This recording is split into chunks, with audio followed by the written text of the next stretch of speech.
제가 주보에다가 칼럼을 쓰고 있는데 얼마 전에 소개를 해드리기도 했습니다만은 그 이경용 목사님이 쓰신 이 고난에 대한 다산 정약용과 욥의 대화라고 하는 책이 있습니다.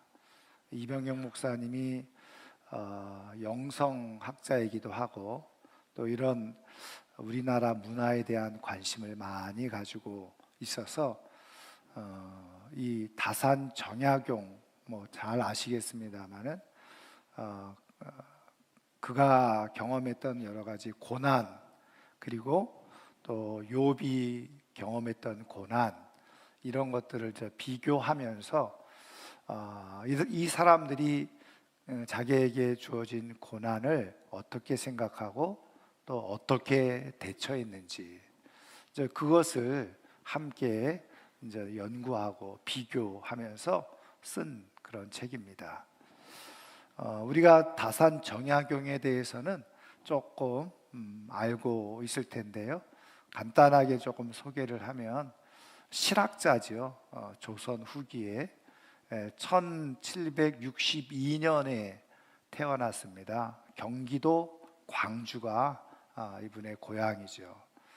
그리고선 15년이 지나서 15살 때 1776년에 한 살 많은 홍해환이라고 하는 그런 아가씨하고 결혼을 하게 되어집니다. 그래서 이제 신혼생활을 그렇게 하게 되어지죠. 뛰어난 그런 학식을 가지고 있었고 실력을 가지고 있어서 정조에게 아주 큰 은혜를 입었고 공적으로나 사적으로 왕과 아주 친밀한 관계에 있었던 사람이 바로 정약용입니다. 그런데 아시는 대로 그 모든 가문이 천주교를 받아들이게 됐어요. 그래서 이 정약용도 영세를 받게 되죠. 세례명이 사도 요한입니다. 요한이라고 하는 세례명을 받고 천주교 신자가 되기도 하죠. 물론 후에 배교했다는 이야기도 있지만 그러나 이제 많은 학자들이 가톨릭 신학자들은 그럼에도 불구하고 어느 누구보다도 천주교 신앙에 열심이었던 사람이 바로 정약용이었다. 이런 결론을 내리고 또 보고를 하고 있기도 합니다. 그런데 이제 그 정조 왕에 그렇게 총애를 입었음에도 불구하고 흔히 말하는 이제 대과에서는 급제를 못합니다. 대과라고 하는 것은 왕이 직접 이제 시험을 보고 거기에서 이제 합격자를 고르는 건데 1등을 고르는 거죠. 근데 거기에서는 몇 번 낙방을 합니다. 근데 이제 이 정약용을 연구하는 전문가들의 견해에 의하면 실력이 없어서 낙방한 것이 아니라 정조 왕이 너무 정약용을 총애하기 때문에 일부러 낙방을 시켰다는 거예요. 왜냐하면 대과에서 바로 합격을 해버리면 그 당시에 아주 첨예한 당파 싸움 속에 있었는데 반대하는 당파가 이 젊은 정약용을 빨리 정적을 처리하듯이 그렇게 처리할까봐 정조 대왕이 그것을 정약용을 조금 보호하기 위해서 몇 번 이렇게 낙방을 시켰다는 게 학계의 정설로 남아 있습니다. 그 정도로 총애를 받아요. 그래서 함께 국사를 의논하던 중에 우리가 잘 아는 것처럼 천주교 박해가 일어나죠. 신유 박해가 일어나면서 정약용도 거기에 연루되어져 있다고 하는 내용이 이제 알려지면서 정조 왕이 특별하게 기회를 주기 위해서 유배를 보내게 됩니다. 그의 나이 40살에. 그래서 40살에 1801년에 이제 귀향을 떠나게 되죠. 첫 번째 귀향지는 경상북도 포항입니다. 거기서 몇 개월 귀향살이를 하고 다시 외가의 고향인 전라남도 강진에 그렇게 가서 유배를 해서 18년 동안 유배 생활을 하게 되어지죠.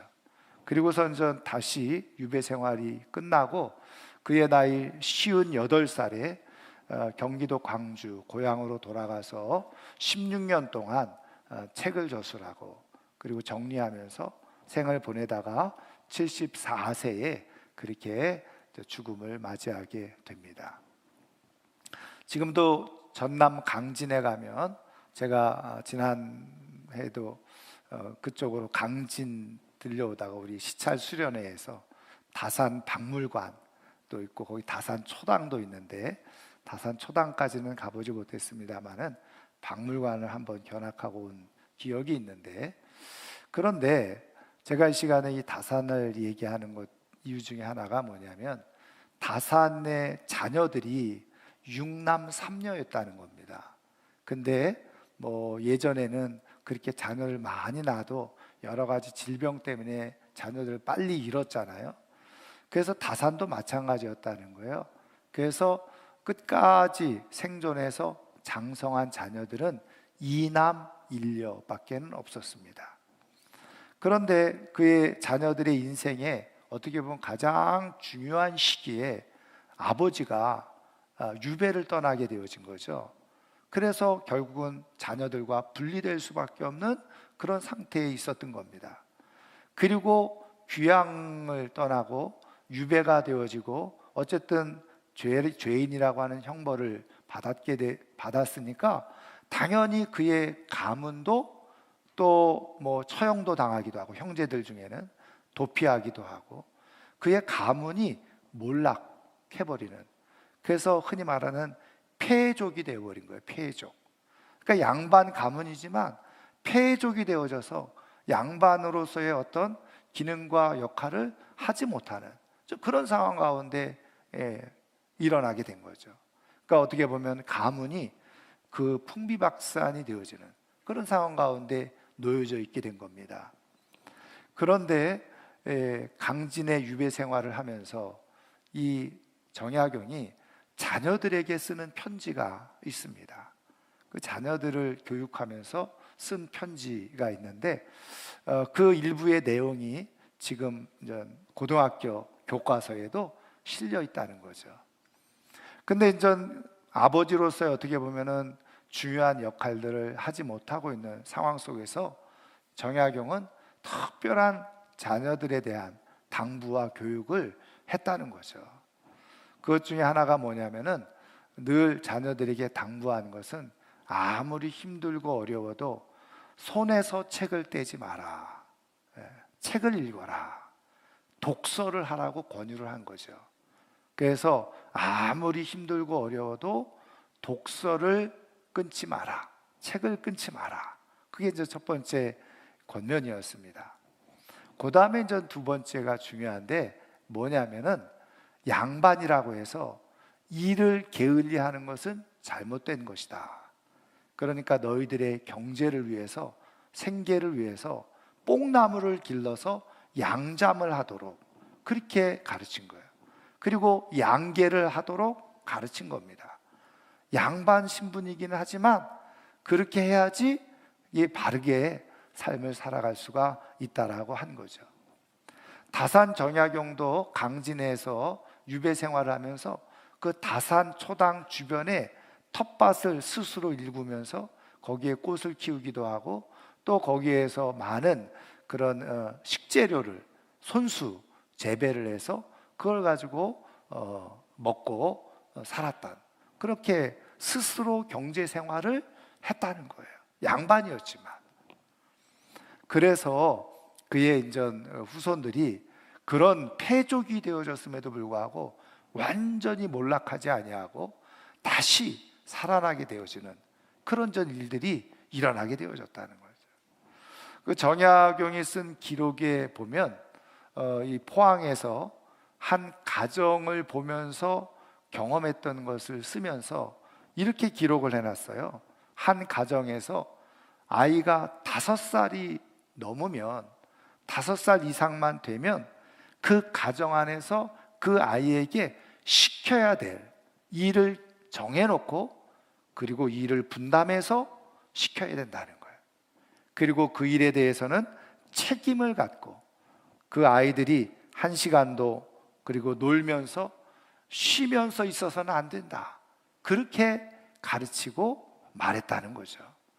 5살 이상만 되면 가족 구성원으로서 그 아이에게 주어질 일을, 맡겨질 일을 책임있게 감당할 수 있도록 그렇게 가르치고 양육해야 된다라고 그렇게 써놓은 겁니다.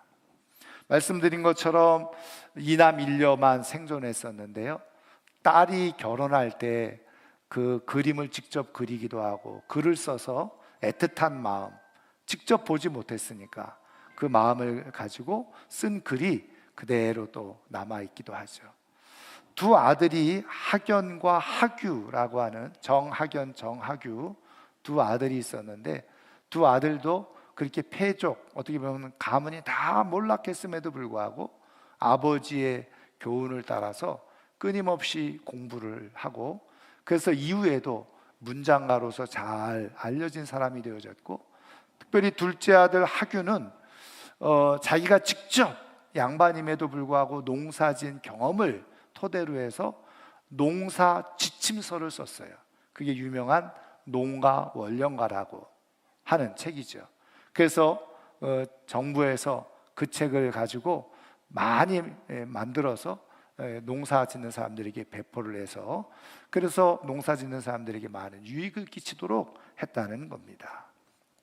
비록 아버지가 18년이라고 하는 긴 유배 생활 통해서 직접 접촉하고 함께하지 못했지만 중요한 가르침을 통해서 그 자녀들이 엇나가지 않고 잘못되지 않고 패족으로 몰락하지 아니하고 다시 가문을 일으켜 세우는 그런 역사를 만들어내게 되어졌다는 거예요.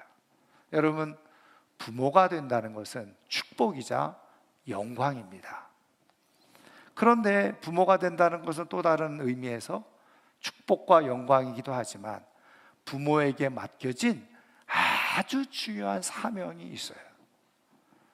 그러니까 부모로서 하나님께서 주시는 축복과 영광이 있는데, 그 축복과 영광을 누리기 위해서는 부모가 감당해야 될 사명을 잘 감당해야만 된다는 거죠. 그 사명을 잘 감당하면 자녀들을 통해서 영광을 경험하게 되어져요. 그래서 부모의 인생 가운데 부끄럽지 않게 끝까지 아름다운 인생으로 살아가는 그런 축복이 주어지게 되어집니다. 그런데 부모로서 마땅히 감당해야 될 사명을 감당하지 못하면 그것으로 인해서 부모가 가져야 될, 누려야 될 영광과 축복을 누리지 못하고 스스로 부모로서 후회만 남기는 인생이 될 수가 있다는 거죠. 우리 하나님께서는 우리를 이 땅에 부모로 세우시고 부모가 되게 하실 때에 우리가 부모로서 누릴 영광, 부모로서 누릴 그 축복을 하나님은 누리게 해주고 싶으신 거예요. 그래서 우리에게 부모가 감당해야 될 사명이 무엇인지 말씀해주고 계시죠. 그래서 저는 오늘 이 어린이 주일을 맞이해서 부모가 부모로서 감당해야 될 하나님께서 주신 약속이 무엇인지, 사명이 무엇인지, 그리고 그 사명을 우리가 어떻게 감당해야 되는가 하는 것을 우리가 한번 살펴보려고 하는데요, 오늘 말씀의 그 답을 해주고 계시죠. 오늘 말씀 잠언 22장 6절 다 같이 한번 읽겠습니다. 마땅히 행할 길을 아이에게 가르치라. 그리하면 늙어도 그것을 떠나지 아니하리라. 아멘. 여러분, 아이들이 마땅히 해야 될, 그리고 행해야 될 길을 잘 가르쳐주면 이 아이가 장성해서 어른이 되고, 그리고 나이가 들어가도 그 길에서 벗어나지 않고 떠나지 않을 것이다, 이렇게 말씀해 주고 있는 겁니다. 여러분, 이 말씀을 똑같이 번역해 놓은 공동번역 성경을 보면 아주 재미있게 번역을 해놨어요. 공동번역 성경은 천주교와 우리 기독교가, 신학자들이 같이 번역을 하는 걸 공동번역 성경이라고 했는데, 거기 공동번역 성경에는 이렇게 됐어요. 3살 버릇이 80까지 간다. 아주 완전히 의역을 해놓은 거죠. 그 의미를. 그러니까는 3살 때 배웠던 습관이 됐던 그 버릇들, 그런 것들이 죽을 때까지 간다는 거예요. 그러니까 3살 때 어떤 습관 또 어떤 행동을 갖고 있느냐, 이게 굉장히 중요하다는 거예요. 제가 성경을 보면서 참고하는 성경이 있습니다. 유진 피터슨 목사님이 쓴 메시지 성경이라고 하는 건데, 이 메시지 성경을 읽어보면 많은 부분을 의역을 해놓고 이해할 수 있도록 성경을 번역을 해놔서 쉽게 성경을 읽는 재미가 있습니다. 유진 피터슨 목사님은 이 내용을 이렇게 번역을 했어요. 자녀에게 올바른 길을 알려주어라. 나이가 들어서도 길을 잃지 않을 것이다. 자녀에게 올바른 길을 가르쳐주면 그 자녀가 성장을 하고 장성을 해서 심지어는 어른이 되고 나이가 들어서도 길을 잃지 않을 것이다. 길을 잃지 않는다는 게 뭐예요? 혼란스러운 가운데 방황하는 인생으로 살아가지 아니하고 바른 길로 끝까지 갈 수가 있다는 거죠. 여러분, 여기에서 하나님께서 말씀해 주시는 분명한 사명이 있죠. 부모로서 가져야 될 사명이 무엇입니까? 말씀에 나와 있는 것처럼 마땅히 행할 길을 자녀에게 가르쳐 주라는 거예요. 여러분, 마땅히 행할 길을 가르쳐 주라, 이 말 속에는 어떤 의미가 있느냐? 우리가 자녀들이 배우는 것에, 가르치려고 하는 것에 이런 것이 있죠. 배워야 될 것이 있고 배우지 않아야 될 것이 있어요. 알아야 될 것이 있고 굳이 알지 않아도 될 것이 있어요. 꼭 알 필요가 없는 것이 있다는 거예요. 그런데 반대로 꼭 이것은 알아야만 하는 것이, 배워야만 하는 것이 있다는 거죠. 그래서 오늘 말씀하는 것은 부모가 가지고 있는 가장 중요한 사명이 뭐냐? 자녀들 먹이고 입히고 이런 거 당연히 하는 거지만 더 중요한 것은 뭐냐면 자녀가 마땅히 행할 길을 알게 해주는 거예요. 다시 말하면 꼭 알아야 될 것을 알게 해주는 거예요. 꼭 살아야 될 길을 살게 해주는 거예요. 그게 바로 부모가 해야 될 아주 중요한 사명이자 책임이라는 거예요. 먹여주고 입혀주는 것도 중요하지만 그것보다 더 중요한 부모의 사명은 마땅히 행할 길이 무엇인지 그것을 가르쳐주고 알려주는 거예요. 여러분, 마땅히 행할 길이 그러면 도대체 뭘까요? 여러분, 우리가 잠언서를 이렇게 보고 있잖아요. 잠언서는 전통적으로 솔로몬 왕이 하나님으로부터 받은 지혜를 가지고 중년의 나이에 다 정리해서 기록해 놓은 것을 잠언서다, 이렇게 우리가 이해를 하고 있습니다. 그래서 잠언서에는 우리가 인생을 살아가면서 하나님 안에서 어떻게 인생을 지혜롭게 살아서 우리의 인생을 행복하고 아름답게, 그리고 하나님의 뜻 가운데 멋지게 살아갈 수 있는지를 가르쳐주고 있는 것이 잠언서에 대해요. 한마디로 말하면 하나님 안에서 멋지고 아름다운 삶을 살아갈 수 있는 지혜를 모아놓은 책이 바로 이 잠언서죠. 그러니까 그런 의미에서 지금 솔로몬을 통해서 이 말씀을 기록하게 하신 하나님께서 마땅히 행할 길, 이게 뭔지 그것에 대해서 잠언서에 당연히 말씀해주고 있다는 거예요. 말씀드린 것처럼 잠언서는 지혜서이죠. 삶의 지혜를 담아놓은 거예요. 그럼 도대체 지혜가 뭐냐? 그거를 알려주라는 거예요. 마땅히 행할 길이 뭐냐? 인생을 살아가면서 지혜가 필요한데 그 지혜가 도대체 무엇이냐는 거예요. 그것을 알 수 있는 힌트를 잠언서에서 우리가 찾아보려고 하는데요. 여러분, 잠언서 성경을 펴놓고 계시는데 앞으로 넘겨보세요. 앞으로 넘기셔서 9장을 한번 찾아보시면 됩니다. 9장. 예. 우리가 본 말씀은 22장이고 앞으로 넘겨서 9장을 찾아보시면, 자, 9장 10절 말씀 찾으셨죠? 한번 다 같이 읽겠습니다. 여호와를 경외하는 것이 지혜의 근본이요 거룩하신 자를 아는 것이 명철이니라. 아멘. 그래서 여기 보면 간단해요. 여호와를 경외하는 것이 지혜의 근본이라는 거예요. 다시 말하면 지금 잠언서를 통해서 삶을 살아가는 데 있어서 가장 중요한 지혜, 그거를 배우는데, 그 지혜라는 게 도대체 뭐냐? 하나님을 경외하는 것이라는 거예요.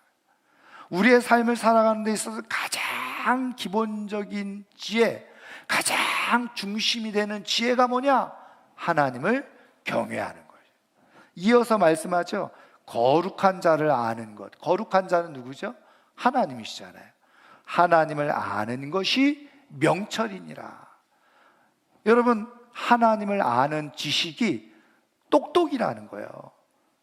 정말 자녀들을 똑똑하게 키운다는 건 뭐냐? 뭐 수학, 영어 이런 거 다 많이 알고 있는, 그게 똑똑한 게 아니라 성경을 통해서 하나님께서 가르쳐 주시는 진짜 똑똑이는 뭐냐? 하나님을 아는 게 똑똑이라는 거예요. 여러분, 말씀한 것처럼 하나님을 경외하는 것이 지혜의 근본이에요. 그렇다고 한다면 지금 오늘 다시 잠언서 22장으로 돌아가서 마땅히 행할 길을 아이에게 가르치라. 삶의 지혜를 가르쳐야 되는데, 그 삶의 지혜가 뭐라고요? 하나님을 경외하는 것이에요. 그래서 하나님을 경외하는 것을 그냥 가르쳐도 되고 안 가르쳐도 되는 게 아니라 반드시 마땅히 가르쳐야 될 일이에요. 그게 부모의 제일 중요한 사명이라는 겁니다. 먹이고 입히는 것이 아니라, 학원 보내는 것이 아니라 하나님을 경외하는 것, 그것을 가르치는 것이 부모의 제1순위라는 거예요. 그렇게 되면 어떻게 되느냐? 이 아이가 자라가면서 다른 길로 가지 않고, 헛된 길로 가지 않고, 혼란스럽게 살아가지 아니하고 끝까지 길을 잃지 않고 바른 길로 아름다운 삶을 살아가게 된다는 거예요. 여러분, 그러면 하나님을 경외한다는 게 도대체 뭐냐? 여러분, 성경에는 하나님을 경외하는 것에 대해서 뭐 여러 가지로 말씀해 주고 있지만 간단합니다. 하나님을 경외한다는 것은 바로 하나님을 믿고 하나님을 예배하고 하나님의 말씀대로 살아가는 거예요. 그게 하나님을 경외하는 거죠. 여러분, 사랑하는 우리 부모님 되시는 분들, 자녀들을 양육하고, 뭐 자녀들이 다 컸다고 해도 그 손주들까지 생각을 하면서 부모의 가장 중요한 사명이 마땅히 가르쳐야 될 것, 마땅히 행해야 될 것, 하나님을 경외하는 것임을 깨닫고 하나님을 경외하는 그러한 모습을 가르쳐줌으로 말미암아서 자녀들의 인생이 끝까지 아름다운 인생으로 만들어져 갈 수 있기를 주님의 이름으로 축원합니다. 여러분, 저에게 두 아들이 있는데 사실은 뭐 목사라고 해서 사실은 저희 가정에서 뭐 특별하게 우리 아이들을 가르쳐 본 적은 없어요. 제가 뭐 목사이기 때문에 따로 집에서 성경 공부를 하는 것도 아니고 그렇습니다. 좀 부끄러운 얘기일 수도 있는데, 그런데 저는 제가 목사이기 전에 한 사람의 신앙인으로서 제가 오랫동안 교회에서 또 목회 생활을 하면서 철저하게 발견하고 깨달은 것이 있어요. 그래서 저는 두 아이를 키우면서 목사이기 때문이 아니라 제가 신앙 안에서 이제까지 수많은 사람들의 인생들을 옆에서 지켜보면서 깨달은 것 하나가 있다. 다른 거는 제가 우리 아이들에게 한 번도 말한 적이 없어요. 그런데 이거는 생각날 때마다 한 번씩 얘기를 합니다. 그게 뭐냐면, 인생을 살다 보면 힘들고 어려운 일도 있고 상처받을 일도 있고 가슴 아픈 일도 있고 기분 상하는 일도 있지. 그런데 기억해라. 아무리 힘들고 어렵고 외롭고 고단해도, 그리고 마음이 힘들어도 교회는 떠나지 마라. 교회는 절대로 떠나지 말고 교회 안에 머물러 있어라. 그리고 교회 안에서 다른 어떤 것보다도 가장 중요하게 여길 것은 예배다.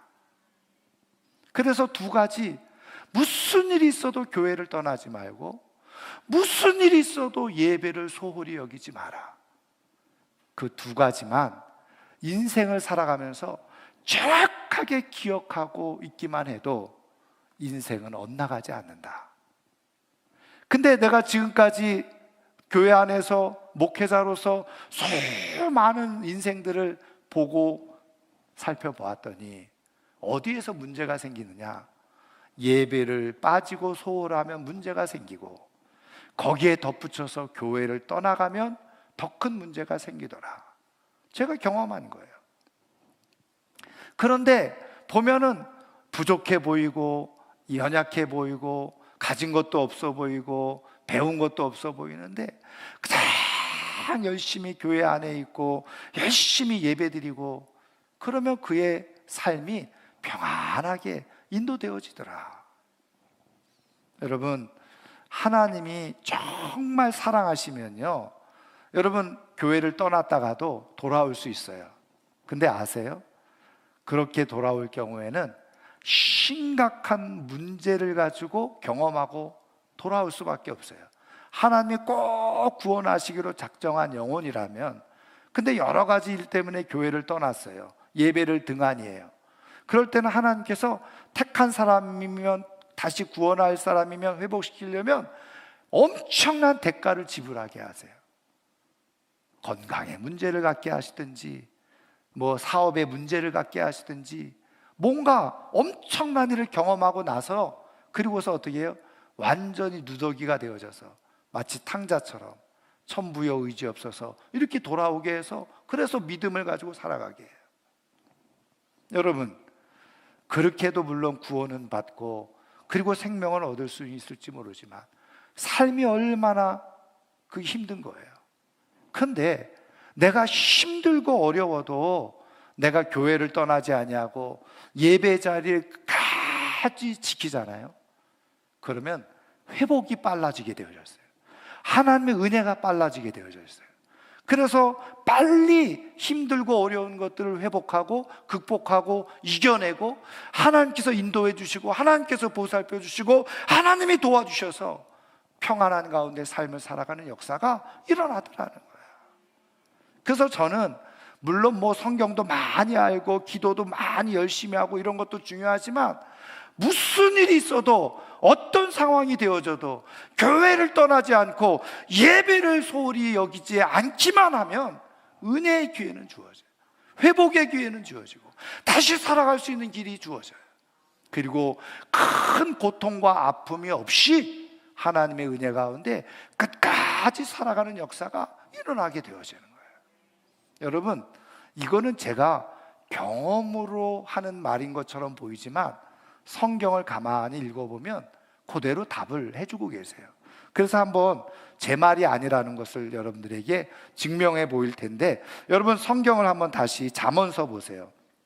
19장을 펴보세요. 이번에는 자, 잠언서 19장. 예.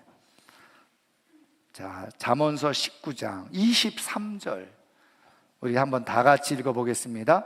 여호와를 경외하는 것은 사람으로 생명에 이르게 하는 것이라. 경외하는 자는 족하게 지내고 재앙을 당하지 아니하느니라. 아멘. 여기서도 분명하게 말씀해 주고 있죠. 왜 하나님을 경외하는 것이 복이 되어지느냐? 일단은 하나님을 경외하는 사람은 생명이 주어져요. 이 생명은 단순히 우리가 살아가는 생명을 넘어서서 영원한 생명을 말씀해 주고 있는 거죠. 하나님을 경외하는 사람, 천국을 보장받고 영원한 생명을 가지고 살아가는 사람이 되어진다는 거예요. 그런데 그것으로 그치는 것이 아니라 그 다음에 보면 경외하는 자에게는 족하게 지내고, 그렇죠? 여기 족하게 지낸다는 게 뭐예요? 만족을 누리면서 살아간다는 거예요. 여러분, 우리가 만족을 누리며 살아가는 것은 두 가지죠. 하나는 외적인 것으로 인해서 주어지는 만족입니다. 외적인 것으로 주어지는 만족이라는 것은 내 삶의 환경에 의해서 만족을 경험하는 거예요.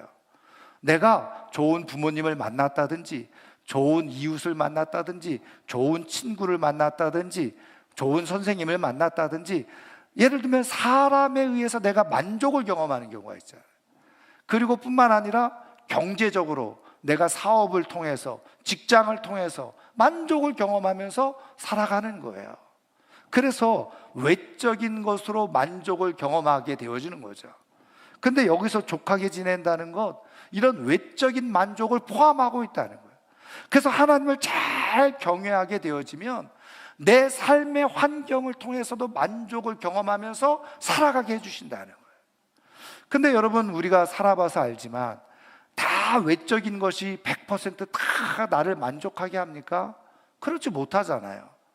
그런데 더 중요한 만족이 있어요. 그걸 내적인 만족이라고 하는데, 내 환경, 외적인 요소는 내가 조금 불만족할 수도 있고 내가 생각했던 기대보다도 좀 못 미칠 수 있어요. 그런데 정말 하나님을 경외하는 사람들에게 주어지는 진짜 중요한 만족은 뭐냐? 바로 내적인 만족인데, 예수님께서 요한복음에 말씀해 주신 것처럼 내가 너에게 평안을 주노니 내가 너에게 주는 평안은 세상이 주는 평안과 같지 아니하다. 그러면서 예수님의 평안을 갖게 해주신다는 거예요. 여러분, 세상이 주는 평안은 외적인 것으로 주어지는 평안이죠. 그런데 예수님이 주는 평안은 하나님을 경외하는 자들에게 주어지는, 이건 신비로운 그런 만족이라는 거예요. 그래서 외적인 것이 충분하지 않아도 내적인 것으로 얼마든지 만족을 누리며 행복하게 삶을 살아가는 그런 역사가 일어나게 되어진다는 거예요. 어떤 사람에게? 하나님을 경외하면서 살아가는 사람들에게. 그래서 하나님을 중심에서 교회에서 벗어나지 아니하고 예배를 철저하게 드리면서 나는 하나님을 예배하는 사람입니다, 예배에 집중하면서 하나님을 경외하면서 살아가게 되어질 때 이러한 만족을 누리면서 살아가는 역사가 일어나게 되어진다는 거예요. 사랑하는 성도 여러분, 그래서 오늘 말씀하는 거예요. 자녀들에게 마땅히 행할 길, 다른 것, 뭐 수학, 영어, 뭐 미술, 체육 막 이런 거 가르치는 것 필요하죠. 저는 그거를 하지 말라고 하는 게 아닙니다. 그런데 의외로 많은 부모들이 여기에는 막 돈을 투자하고 집중을 해요.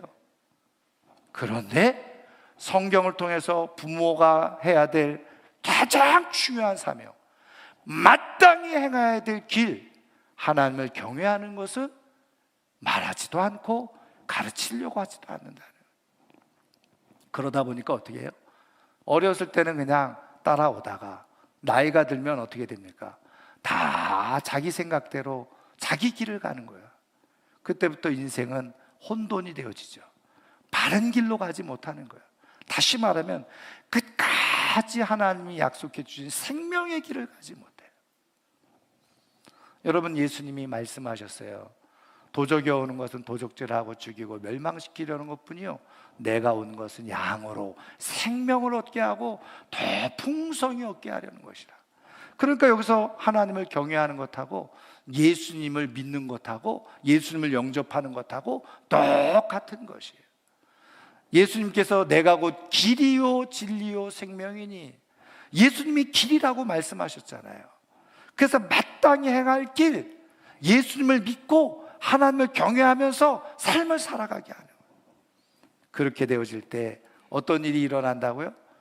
자녀들의 인생이 끝까지 생명을 갖고 풍성한 가운데 삶을 살아가는 거예요. 길을 잃지 않고 살아가는 거예요. 근데 자녀만 그러냐? 그 모습을 보는 부모의 마음도 기쁨이 있고 축복이 있고 그것이 부모의 영광이 되어진다는 거예요. 그래서 우리 하나님은 부모된 우리들도 영광스럽게 부모로서 삶을 살기를 원하고, 그 부모의 자녀들까지도 끝까지 아름다운 인생을 만들어주고 싶으셔서 어린 시절에 가장 중요한 부모의 사명, 마땅히 행할 길을 아이에게 가르치라고 말씀하고 있는 거예요.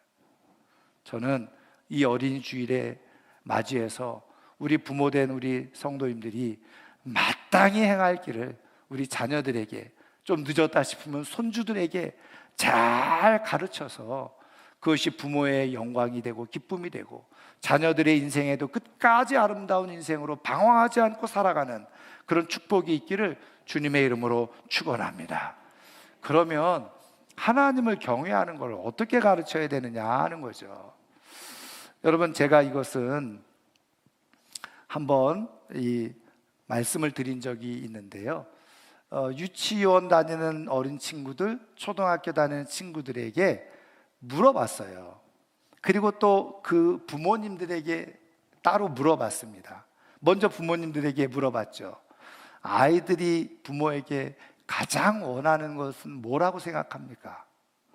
그랬을 때 대부분의 부모들이 대답하는 것이 뭐냐면, 우리 아이들이 부모님이 자기와 함께 놀아주기를 원하고 시간을 같이 해주기를 원할 거다.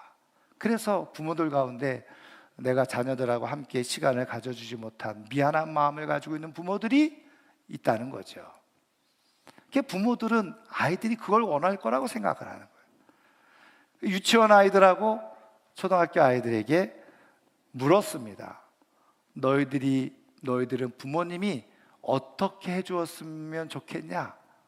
그러면 부모들이 생각한 대로 우리 엄마 아빠가 나하고 놀아주고 나랑 시간을 같이 해줬으면 좋겠습니다, 이렇게 답을 해야 되잖아요. 근데 의외로 아이들이 뭐라고 다 대답을 했느냐? 이렇게 대답을 했다는 거예요. 엄마 아빠가 웃었으면 좋겠어요. 엄마 아빠가 행복했으면 좋겠어요. 이게 아이들의 대답이라는 거예요. 우리는 생각할 때 내 아이들이 엄마 아빠가 나랑 놀아주고 나랑 시간을 함께 해주는 것 좋아할 거라고 생각해요. 당연히 아이들은 좋아하겠죠. 그런데 아이들의 생각은 그것보다 뛰어넘어 있더라는 거예요. 그 뒤집어서 생각하면 뭐냐? 부모가 같이 있어도 웃지 않으면 아이들은 불안하다는 거예요. 같이 있는 의미가 없다는 거예요. 찡그리고 있으면 몇 시간을, 아니 수십 시간을 같이 있어도 아이들은 그것은 같이 있는 시간이 아닌 거라는 거예요. 그래서 그 결과를 토대로 아동 학자들이 어떤 교육이 필요하냐, 아이들에게 정말 필요한 교육이 뭐냐, 그것을 정리해 놨어요. 그래서 아이들은 말로 배우는 게 아니다. 말로 듣고 배우는 것이 아니라 부모의 행동과 태도와 감정을 보고 배운다는 거예요. 그거를 중요한 학습 이론으로 만들어냈어요. 여러분, 신앙도 마찬가지예요. 하나님을 경외하는 것 어떻게 가르쳐 주겠어요? 말로는 할 수 있겠죠. 예배 잘 드려라, 교회 열심히 다녀라, 말로는 할 수 있겠죠. 그런데 그것이 아이들에게 효과가 있느냐? 효과가 없다는 거예요. 물론 안 하는 것보다는 낫겠지만, 그러나 그것도 잔소리처럼 듣는 거죠. 그런데 부모가 하나님을 경외하는 모습을 행동으로 보여주는 거예요. 감정으로 나타내 보여주는 거예요. 그러면 어렸을 때부터 하나님을 경외하는 게 이런 거구나. 몸으로 배우기 시작한다는 거예요. 몸으로 체득을 하기 시작한다는 거예요. 엄마 아빠는 교회 갔다 오면 너무너무 행복해하고 너무너무 즐거워하고 너무너무 기뻐하고, 교회 다니는 게 이렇게 행복한 일이구나, 하나님께 예배하는 게 이렇게 즐거운 일이구나. 그런데 교회 갔다 와서는 인상 팍 쓰고 찡그리고 교회에서 기분 나빴던 거 막 얘기하기 시작하고, 그것이 또 가정 안에서 논쟁이 되고, 그래서 싸움이 일어나고, 그리고서 아이들에게는 가서 예배 드리라고 그러고 교회 잘 다니라고 그러고 성경 열심히 보라고 100번 얘기하면 뭐예요? 왜? 하나님을 경외하는 게 뭔지 모르니까. 여러분, 가장 최고의 부모의 교육은 말이 아니라 부모의 뒷모습이에요. 내가 신앙생활하면서 얼굴에 웃음을 잃지 않고, 내가 이렇게 예배 드리니까 너무너무 행복해, 너무너무 기뻐, 그리고 자녀들에게 그 기쁨을 함께 감정을 나눠줄 줄 알아요. 하나님을 예배하고 말씀을 듣고 기도하는 것이 힘이 된다는 것을 알고, 힘들고 어렵지만 기도하고 나니까 엄마가 너무너무 행복해졌어, 기도하고 나니까 막 힘이 나는데 하나님이 도와주신대, 이러면서 자녀들에게 직접적으로 하나님을 경외하는 것을 보여주어야 돼요. 저는 가장 최고의 교육은 부모의 행동과 태도와 감정인 거예요. 그것을 잘 행함으로 말미암아서 정말 우리 자녀들이 부모를 통해서 마땅히 행해야 될 길, 하나님을 경외하는 것을 몸으로 경험하고 몸으로 체득해서 자라가면서 하나님을 경외하는 사람들이 되게 되어지고, 그래서 나이가 들어서도 하나님을 경외하고 그 인생의 길에서 방황하지 않고 하나님을 벗어나지 않고 끝까지 생명의 길을 갈 뿐만 아니라 삶을 살아가면서 하나님이 공급해 주시는 것으로 끊임없이 만족과 기쁨과 행복을 누리며 살아가는 그런 복된 은혜와 역사들이 일어나기를 주님의 이름으로 축원합니다. 부모된 우리들도 그런 자녀들의 모습을 보면서 동일하게 하나님 앞에 영광과 감사를 올리며 끝까지 아름답게 살아갈 수 있는 하나님의 사람들이 꼭 되기를 주의 이름으로 축원합니다.